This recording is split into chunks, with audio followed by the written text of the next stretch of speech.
Carnevale a Porto Empedocle, certo non è quello degli anni 70, ma insomma è già qualcosa, Sindaco. Sì, tutto sommato questa città ha voglia di gioia, di spensieratezza, vedete quanta gente, e noi abbiamo diviso in 2 giornate perché la capienza e l'affluenza è stata enorme.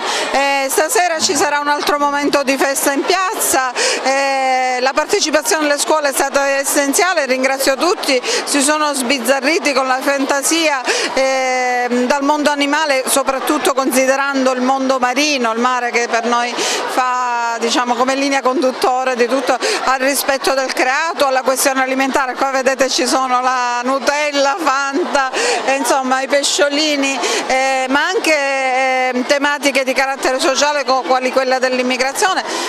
davvero una partecipazione notevolissima. Voi pensate che questa è una delle 2 giornate, ieri c'erano le altre scuole del paese, ora si esibiranno. Devo ringraziare l'assessore Laporta che si è prodigata a tessere, a coordinare questa bellissima festa, insomma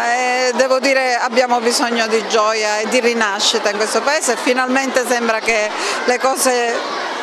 vadano nel senso e nella direzione giusta. Al via il Carnevale, una 2 giorni che sta riscuotendo tanto successo grazie anche al vostro lavoro di organizzazione e di preparazione. Eh sì, ci lavoriamo da subito dopo le feste di Natale e ci tenevamo proprio a scuotere un po' gli animi degli empedoclini con questo clima di allegria e di festa, e che si può riuscire, può essere possibile solo grazie al coinvolgimento dei bambini, quindi ho coinvolto tutte le scuole di Porto Empedocle, dalle primarie, dalle scuole dell'infanzia agli istituti superiori con il nautico. Ieri